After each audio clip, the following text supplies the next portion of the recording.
السلام علیکم دوستو، آج 1 اگست 2026 ہے اور اگست کے مہینے میں کیا ہونے جا رہا ہے اس حوالے سے کچھ دن پہلے بھی ہم مفصل ذائچہ پیش کر چکے ہیں، لیکن کل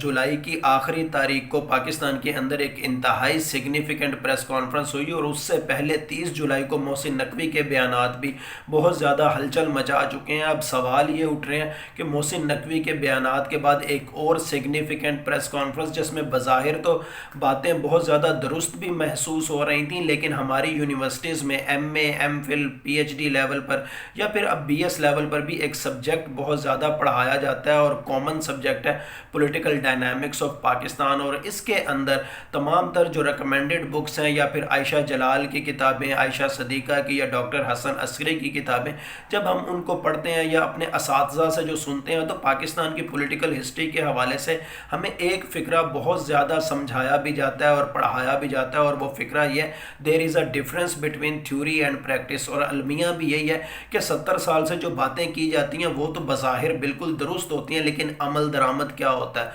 دوسری جانب اگر ہم پولیٹیکل ہسٹری کو بھی دیکھیں تو پاکستان کے اندر ایک میجر پارٹ جو اقتدار کا رہا ہے وہ براہ راست آمریت کا رہا ہے، اور جہاں کہیں ظاہری اعتبار سے ہمیں جمہوریت نظر بھی آتی ہے وہاں پر بھی پس پردہ کہیں نہ کہیں آمرانہ خد و خال ہی ہمیں ایگزیبٹ ہوتے ہوئے نظر آتے ہیں۔ اور ان تمام تر تناظر کے اندر تمام تر تناظر کے اندر 5 سوال ذہنوں پر بہت زیادہ ابھرتے ہوئے دکھائی دے رہے ہیں کہ کل جو پریس کانفرنس ہوئی اور بہت زیادہ سگنیفیکنٹ پریس کانفرنس اس حوالے سے کہا جا رہا ہے، خاص طور پر محسن نقوی کے بیانات کے بعد اس حوالے سے کچھ سوالات جو ذہنوں میں ابھر رہے ہیں وہ سوالات کیا ہیں کہ کل کی پریس کانفرنس کے اندر درست فیکٹس کون سے ایٹ لیسٹ بتائے گئے، اور اس حوالے سے عوام کے لیے کیا اچھا ہو سکتا ہے، آنے والے دنوں میں کیا پازیٹیو ہونے جا رہا ہے۔ لیکن یہاں پر آپ کو اینتھروپولوجی آف پاکستانی نیشن کے حوالے سے اگر بتاؤں تو پاکستان کے اندر اس وقت جو سیاسی تقسیم پیدا ہو چکی ہے اس کے بعد یہاں پر میجورٹی آف دا پبلک وہ یہ گمان کر چکی ہے کہ پاکستان کے موجودہ پولیٹیکل سسٹم میں حقیقی ارباب اختیار میں جب چند لوگ اگر موجود رہیں گے تو ان کی موجودگی میں کسی قسم کی خیر کی توقع نہیں، چاہے فرنٹ فٹ پر کوئی دودھ کے دھلے ہوئے اکونومسٹ بھی آ جائیں، لیکن اگر بیک اینڈ پہ وہ چند لوگ موجود ہیں تو پاکستان کی خیر کے لیے کوئی بھی پازیٹیو راہ ہم تصور بھی نہیں کر سکتے۔ اور پھر دوسرا سوال یہ کہ بظاہر تو آپ کو کچھ اچھا ہوتا ہوا یا چینج ہوتا ہوا نظر آ رہا ہے، لیکن بیک اینڈ پہ تسلسل تو پالیسیز کا وہی ہے۔ تو دوسرا سوال یہ ہے کہ بیک اینڈ پہ جو لوگ بیٹھے ہوئے ہیں در حقیقت بظاہر وہ جو نیا نظام لانا چاہ رہے ہیں ان کے شخصی مفادات کیا ہیں، ان کے ذاتی مفادات کیا ہیں، یا وہ اپنی عہدے دارانہ یا اداریاتی معیشت کو کس طریقے سے مضبوط کرنا چاہ رہے ہیں، یا آیا ان کے مفادات ہیں بھی یا نہیں۔ اور پھر تیسرا سوال یہ کہ نیا نظام کیسا ایمرج ہونے جا رہا ہے، آیا یہ ترکی والا ماڈل ہوگا، آیا یہ جنرل سی سی والا ماڈل ہوگا، جس حوالے سے ہم پہلے بھی پریڈکشنز کر چکے ہیں کہ پاکستان والے دنوں میں آنے والے دنوں میں جنرل سی سی ٹائپ ماڈل اپلائی کرنے کی کوشش کی جا سکتی ہے، اور پچھلے سال سے متواتر ہم اس حوالے سے پریڈکشنز کر رہے ہیں۔ اور اس حوالے سے پوچھا گیا کہ اس پریس کانفرنس کا ڈسکورس انالیسس اس حوالے سے کیا بتاتا ہے کہ نئے نظام کے خد و خال کیا ہو سکتے ہیں۔ اور پھر یہ سوال بھی پوچھا گیا کہ محسن نقوی کا جو پہلی معاشی سمٹ کے حوالے سے اس دن جو بیانات تھے کیا وہ بھی کوئی پلانٹڈ اسکرپٹ کا حصہ تو نہیں تھے۔ اور پھر آخری سوال، 5واں سوال یہ ہے کہ کیا ایسا ہو سکے گا، کتنی حد تک ایسا ہو سکے گا، یا ایسا ہو بھی سکے گا یا نہیں ہو سکے گا، یا وٹس ایور کیا ہوگا۔ اب یہاں پر ہم کچھ سابقہ پریڈکشنز کو بھی ہائی لائٹ کر لیں۔ 13 اور 14 مارچ 2025 کو میں نے بلوچستان کے حوالے سے کچھ پریڈکشنز کی تھیں، اور میں نے کہا تھا کہ بلوچستان سے آپ کو ہائپر کوگنیٹو نیو اربنزم کی بنیاد رکھی جاتی ہوئی نظر آئے گی، اور بلوچستان عنقریب پاکستان کا امیر ترین صوبہ بننے والا ہے۔ تب بھی بہت سے لوگوں نے مذاق اڑایا، لیکن کل کی پریس کانفرنس میں بنیاد ہی بلوچستان تھی، اس میں تربت کے حوالے سے جو فیکٹس بیان کیے گئے، آنے والے دنوں میں بلوچستان کے حوالے سے جو پازیٹیو چینجز کی جھلکیاں دکھائی گئیں، چاہے وہ خیالی جھلکیاں تھیں، لیکن بہرحال ابتدا یا کسی بھی حوالے سے تناظر میں بلوچستان کا سبجیکٹ فرنٹ فٹ پر آتا ہوا نظر آ رہا ہے۔ پھر 14 مارچ کو جب نوشکی میں ایک بزدلانہ حملہ ہوا اور اس کے بعد اختر مینگل کے کچھ بیانات سامنے آئے، تب بھی میں نے پولیٹیکل اکانومی اور زورواسٹر نیمرولوجی کے کنٹیکسٹ میں آپ کو بتایا تھا کہ ان قریب آپ کو بلوچستان سے سرداری نظام مکمل طور پر ختم ہوتا ہوا دکھائی دے گا۔ تھم نیل بھی آپ کے سامنے موجود ہے، اور اس حوالے سے میں نے پریڈکشنز بھی کی تھیں۔ اور اس کے بعد 18 مارچ کو بھی نوشکی کے مقامی لوگوں کا لوکل گورنمنٹ سسٹم کے حوالے سے اس کی تائید میں اور پھر मुशर्रफ के लोकल गवर्नमेंट सिस्टम को अप्रिशिएट करना और इसके साथ साथ सदारती सिस्टम के ख़िलाफ़ बात करना, इस हवाले से भी मैंने व्लॉग किया था। और फिर 24 मार्च को मैंने आपको बताया था कि अगले 2 से 3 साल के अंदर आपको पाकिस्तान में एक नया आइनी, सूबाई और सियासी निज़ाम नज़र आएगा, जिसके अंदर एक फ़िक्रा तो बहुत ज़्यादा नुमायाँ होगा, ये मुल्क भी मेरा, ये फ़ौज भी मेरी, लेकिन सरदारी निज़ाम अंडरमाइन होगा। थंबनेल भी आपके सामने मौजूद है और ये व्लॉग मैंने 24 मार्च 2025 को किया था और अब 2026 का मिड आ चुका है और आपको इसी हवाले से बातें होती हुई नज़र आ रही हैं। उस वक्त भी बहुत से लोग मजाक उड़ाते थे कि कहाँ बलूचिस्तान और कहाँ पूरे पाकिस्तान का निज़ाम, लेकिन कल की प्रेस कॉन्फ्रेंस के अंदर बलूचिस्तान ने नुमाया स्पेस रखी, आपको नज़र भी आ रहा है। फिर उसके बाद आपने देखा 26 अगस्त 2025 टू ऑनवर्ड में आपके सामने मुतवातिर बता रहा हूँ कि पाकिस्तान के ज़ाइचे में जनरल वहीद काकड़ टाइप फार्मूला नज़र आता है और मुतवातिर में आपको इस हवाले से प्रेडिक्शंस भी करता रहा। और कल कमर दिलशाद जो साबका इलेक्शन कमीशन के हवाले से अहदेदार भी थे, उन्होंने भी इस हवाले से एंडोर्स किया कि पाकिस्तान के अंदर जनरल वहीद काकड़ टाइप फार्मूला अप्लाई होने वाला, जबकि मैं 26 अगस्त 2025 से इस हवाले से प्रेडिक्शंस कर चुका हूँ। खैर, आज के सवालात, इस प्रेस कॉन्फ्रेंस का डिस्कोर्स एनालिसिस और इसकी सूरत में क्या होने जा रहा है, इस हवाले से अगर हम न्यूमरोलॉजिकल जियोमेंसी के अकॉर्डिंग स्टेट ऑफ पाकिस्तान का वक्ती मिजाज देखें तो यहाँ पर मैंने 3 नंबर सेलेक्ट किए हैं, 7, 1 एंड 9। 7, 1 एंड 9 को जब आपस में जमा किया जाए तो 17 आता है, जबकि न्यूमरोलॉजिकल जियोमेंसी में तो मिजाज को स्टडी करने के लिए 16 शक्लें होती हैं, इसीलिए 17 माइनस 16 इज इक्वल टू 1। एक के नंबर के ऊपर आ जाता है और एक का नंबर आगाज़ नौ, एक नया आगाज़, एक अज़्म समीम, या फिर आप न्यू बिगनिंग विद कमिटमेंट भी आप इसको कह सकते हैं। और यहाँ पर अगर पहले सवाल के हवाले से देखा जाए कि इसके अंदर बज़ाहिर अच्छा क्या नज़र आ रहा है, अब यहाँ पर ये देखा जाए कि इस प्रेस कॉन्फ्रेंस के अंदर पॉजिटिव क्या बातें हों या पॉजिटिव इसके अंदर क्या इंडिकेशंस नज़र आ रही हैं। नंबर 1 पर अगर देखा जाए सदारती सिस्टम का ख़ात्मा और एलीट कल्चर का ख़ात्मा, के सरदारी सिस्टम या एलीट कल्चर आवाम का इस्तेहसाल करता है, आवाम के हकूक़ पर डाका डालता है। ओब्वियसली एक अरसे से हम इस हवाले से प्रेडिक्शंस कर रहे हैं। फिर यहाँ पर यह भी कहा गया कि सरदारों की बजाय आवाम को फ़ंड देने चाहिए, बिल्कुल local government system Parvez Musharraf वाला, जिसके हवाले से हम एक अरसे से प्रेडिक्शंस कर रहे हैं कि वो रिवाइज होने वाला है, उससे मिलता जुलता लोकल गवर्नमेंट सिस्टम आपको पूरे पाकिस्तान के अंदर नजर आएगा, बल्कि परवेज़ मुशर्रफ की रूह सियासी कल्चर पर असरअंदाज होती हुई नजर आएगी। इस हवाले से एक अरसे से प्रेडिक्शंस कर रहे हैं और यूनेस्को और यूनिसेफ दोनों ने ही परवेज़ मुशर्रफ का जो लोकल गवर्नमेंट सिस्टम था उस हवाले से एंडोर्स किया था कि इस लोकल गवर्नमेंट सिस्टम की वजह से बलूचिस्तान के अंदर, खैबर पख्तूनख्वा के अंदर, इंटीरियर सिंध के अंदर और साउथ पंजाब के अंदर इंटर एथनिक और इंट्रा एथनिक कॉन्फ्लिक्ट्स भी ख़त्म हुए थे और वो चीज़ वाकई रिवाइज होती हुई नज़र आती है। नए सूबों का क़याम एक अरसे से हम प्रेडिक्शंस भी कर रहे हैं सन 2021 में कि पाकिस्तान का नया पॉलिटिकल सिस्टम और कॉन्स्टिट्यूशन कैसा होना चाहिए। रजिस्टिव इकोनॉमी के कंटेक्स्ट में मैं ये किताब लिख चुका हूँ, उसके अंदर भी मैं नए सूबों का मॉडल पेश कर चुका हूँ कि रजिस्टिव इकोनॉमी के कंटेक्स्ट में पाकिस्तान को अगर इकोनॉमिकली ग्रोथ के में देखना है तो नए सूबे किस तरह से बनाने होंगे और नया constitutional, provincial and administrative structure Pakistan का कैसा होना चाहिए। फिर इसके साथ साथ यहाँ पर यह भी कहा गया कि फितनातुल खारिज के लिए कोई लचक नहीं है। मैंने कुछ दिन पहले भी अफगानिस्तान का मुफस्सल जायचा पेश किया था और तब भी मैंने आपको कहा था कि अफगानिस्तान में एंटी पाकिस्तान एलिमेंट्स को अभी मार पड़ेगी। फिर यहाँ पर यह भी कहा गया कि सरहदी तिजारत को डिजिटलाइज किया जाएगा, लीगलाइज किया जाएगा, किसी किस्म की स्मगलिंग की इजाज़त नहीं दी जाएगी। कुछ दिन पहले अफगानिस्तान के हवाले से ही जायचा मैंने बनाया और मैंने तब भी आपको कहा था कि अब डिजिटल इकोनॉमिक कॉरिडोर्स या डिजिटल ट्रेड कॉरिडोर्स बनेंगे। लेकिन यहाँ पर आपको एक बात बता दूँ कि इमरान खान ने भी तो यही करना चाहा था। इमरान खान ने जब नौकुंडी से माशकेल के रोड का इफ्तिताह किया था तब भी उनके जहन में यही था कि पाकिस्तान और ईरान के दरमियान तिजारत रेगुलेट हो जाए, डिजिटलाइज हो जाए। दर जो पाबंदियां बेशक कोई ना लगें, लेकिन एटलीस्ट ये मालूम ज़रूर हो कि क्या आ रहा है और क्या जा रहा है और उस वक़्त किन लोगों को तकलीफ़ हुई थी। बलूचिस्तान से ताल्लुक़ रखने वाले उस वक़्त के कुछ अरबाब इख्तियार कौन थे जिनको इमरान खान के इस एक्ट से, इस तिजारत को रेगुलेट करने के हवाले से तकलीफ़ हुई थी, सारी दुनिया अब जान चुकी है। फिर यहाँ पर यह भी कहा गया कि कानूनी और आइनी रिट होनी चाहिए, ओब्वियसली होनी चाहिए, लेकिन वो आइन कहाँ है, हकीकी आइन कहाँ है। अगर 1973 के आइन के हवाले से देखा जाए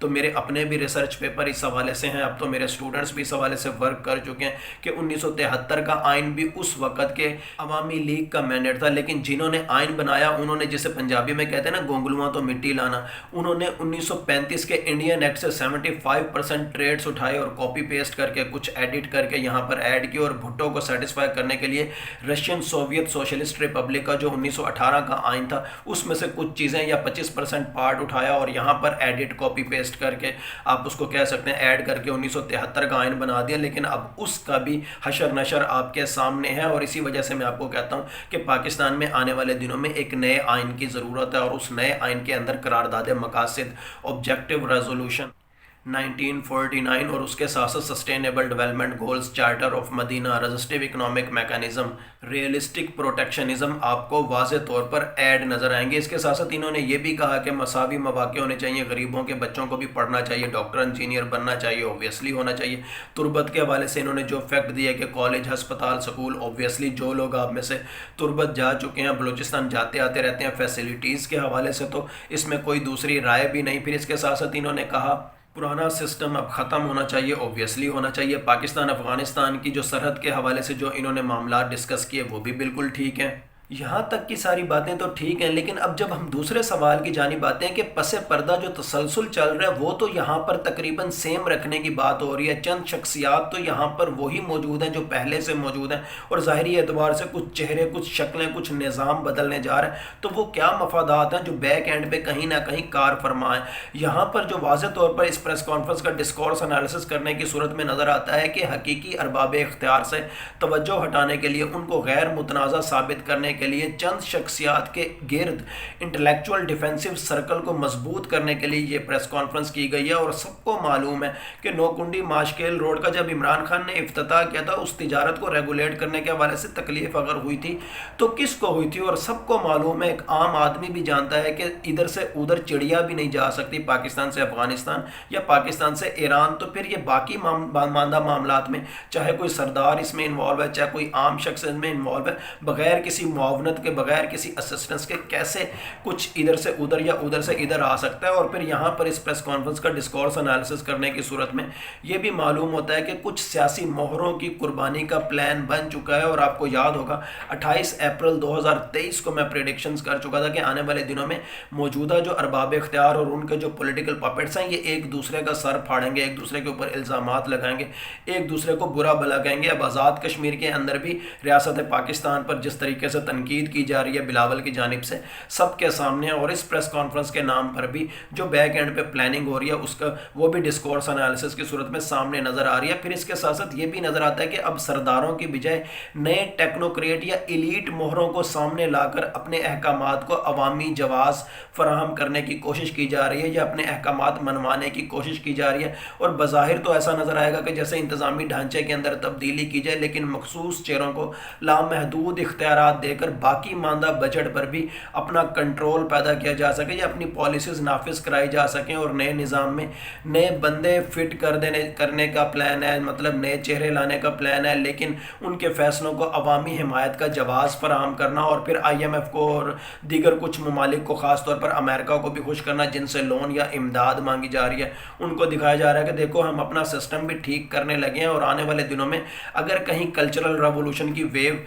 ریز ہوتی ہے تو اس دوران میں اپنے آپ کو بچانے کی ایک کوشش بھی یہ پریس کانفرنس نظر آتی ہے، تاکہ دائرہ کار اگر کوئی احتساب کی لہر شروع ہوتی ہے تو اس کا دائرہ کار صرف سیاسی مخالفین کی حد تک رہے، حقیقی ارباب اختیار کی طرف نہ جائے۔ اب یہ سوال تیسرا کہ نیا نظام کیسا ایمرج ہونے جا رہا ہے، ایسا نظر آتا ہے کہ صرف مصر والا یا جنرل سیسی والا ماڈل ہی نہیں، ترکی اور مصر کے ماڈلز کو ملا کر ایک کنٹرول جمہوریت جس کے اندر پارلیمنٹ برائے نام ہوگی، اور مجلس شورا اگر پارلیمنٹ کا نام ہے تو اسے صرف اور صرف مشورے کی حد تک ہی رکھا جائے گا۔ ظاہری اعتبار سے وہ پارلیمنٹ ہوگی، مشورہ اس کا ضرور ہوگا، لیکن وہ صرف مشورے کی حد تک ہوگی۔ اس مشورے کو مانا جائے یا نہ مانا جائے یہ مینڈیٹری نہیں ہوگا۔ اور آپ کو یاد ہے کہ مئی کے مہینے میں اور جون کے مہینے میں بھی میں اس حوالے سے پریڈکشنز کر چکا ہوں کہ آنے والے دنوں میں پارلیمنٹ محض مجلس شورا بن کر رہ جائے گی، اور اس کا تھم نیل بھی آپ کے سامنے موجود ہے۔ نئے صوبے اوبویسلی بننے ہیں اور بن کے رہیں گے۔ اس کے ساتھ ساتھ سیاسی جماعتوں کے حوالے سے بھی میں آپ کے سامنے ایک عرصے سے پریڈکشنز کر چکا ہوں کہ موجودہ سیاسی جماعتیں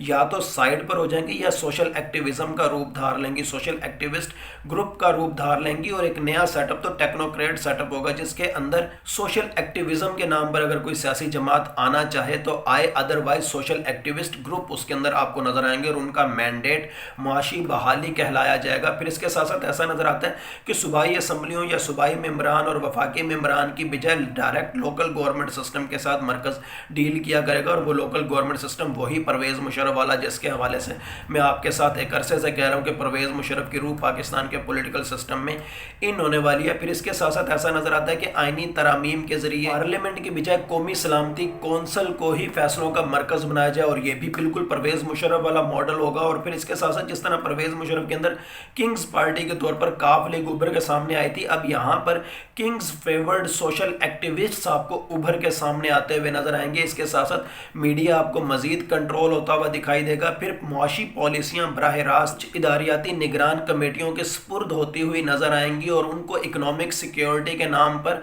टैकल करने की कोशिश की जाएगी। लेकिन यहाँ पर ये याद रखें कि ये भी एक तरह से मसनूई प्रोटेक्शनिज्म होगा, ये हकीकी प्रोटेक्शनिज्म नहीं होगा। अभी जो कुछ मॉडल्स आपको नजर आएंगे ये तमाम के तमाम मसनूई होंगे। फिर इसके साथ साथ यहाँ पर सियासतदानों को या तो डील या फिर जेल, इन दो ऑप्शंस के अलावा कोई और ऑप्शन नजर नहीं आती। और फिर इसके साथ साथ ये भी प्लान नजर आता है इस प्रेस कॉन्फ्रेंस का डिस्कोर्स एनालिसिस करने की सूरत में कि फिर इसके साथ साथ ये भी नजर आता है कि इस तमाम तर मॉडल को इम्प्लीमेंट करने के लिए पहले तो पार्लियामेंट पे दबाव डाला जाएगा कि वो किसी अमेंडमेंट की सूरत में इन तमाम तर पॉलिसीज को नाफिज करे। लेकिन अगर ऐसा ना हो सका, कहीं ना कहीं से रेजिस्टेंस हुई, तो फिर कोई मौलवी इकबाल हैदर सामने आएगा और वो आईनी अदालत में शायद कोई रिट दायर करे कि मौजूदा निज़ाम फेल हो चुका है, और फिर आईनी अदालत सदर को डायरेक्शन दे कि आप एमरजेंसी के तहत इस तरह का कोई फैसला करो, या आईनी अदालत खुद से भी कोई फैसला इस किस्म का कर सकती है। और इसके साथ साथ अगला सवाल ये है कि मोहसिन नकवी ने जो फर्स्ट इकोनॉमिक समिट के अंदर जो बयानात दिए वो क्या किसी स्क्रिप्ट का हिस्सा थे? ऑब्वियसली वो किसी ना किसी स्क्रिप्ट का हिस्सा थे। कहीं ना कहीं उनके दिमाग में तजब्जुब ज़रूर चल रहा है, लेकिन उनके दिमाग में ये भी चल रहा है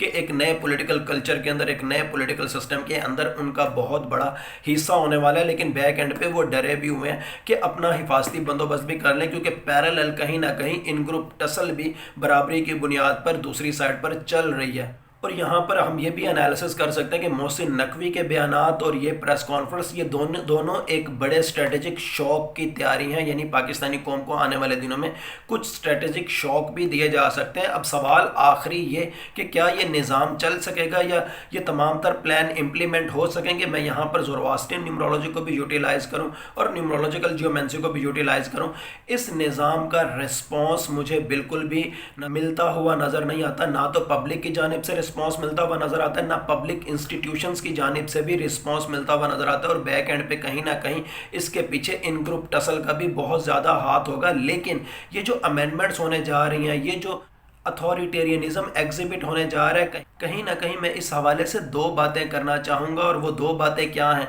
जब ये निज़ाम आपको, ये प्लान आपको फेल होता हुआ दिखाई देगा तो फिर आपको ब्रिगेडियर राशिद कुरैशी याद आएंगे। आपको याद है ना, जब परवेज़ मुशर्रफ ने जिस दिन इस्तीफ़ा दिया था, सुबह तक भी ब्रिगेडियर राशिद कुरैशी कह रहे थे कि मुशर्रफ कोई इस्तीफ़ा नहीं दे रहे, वो कहीं नहीं जा रहे। लेकिन उसके बाद आपको उनका फ़ोन बंद मिला और एक तरह से वो सियासी गुमनामी में जाते हुए नजर आए। उसके बाद पाकिस्तान के अंदर भी बहुत से ब्रिगेडियर राशिद कुरैशियों के फ़ोन बंद होने वाले हैं। और दूसरी सूरत में ये जितना भी अथॉरिटेरियनिज्म पर मबनी मॉडल इम्प्लीमेंट होने जा रहा है, चाहे डायरेक्ट चाहे बाद में इन ग्रुप टसल की सूरत में भी कोई नया टेक्नोक्रेट सेटअप आए और वो डंडे के जोर पर चार जर्नली फार्मूले को इम्प्लीमेंट करे, तब भी मैं आपको बार बार कह चुका हूँ, ये जितनी अथॉरिटेरियनिज्म पर मबनी इस्लाहात चाहे दाएं साइड से इम्प्लीमेंट हो चाहे बाएं साइड पर इम्प्लीमेंट हो, इनका फ्रूट अल्टीमेटली इमरान खान या उनकी लेगेसी की झोली में गिरना है। और इसने इमरान खान या उनकी लेगेसी को सुप्रीम लीडर बना देना इन तमाम तर अमेंडमेंट्स की वजह से, इन तमाम तर अथॉरिटेरियनिज्म पर मबनी इस्लाहात की वजह से।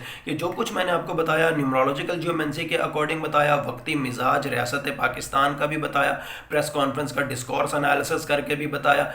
अपनी साबका प्रेडिक्शंस भी रिकॉल की और सबूत के साथ, तारीखों के साथ रिकॉल की। लेकिन फिर यही कहूँगा, होता वो ये जो अल्लाह ताला चाहते हैं। अल्लाह ताला चाहें तो ये सब कुछ हो, अल्लाह ताला चाहें तो कुछ भी ना हो, अल्लाह ताला चाहें तो कुछ हो और कुछ ना हो। बिलाशुबा गैब का इल्म सिर्फ़ और सिर्फ अल्लाह ताला की ज़ात को है। Thank you so much.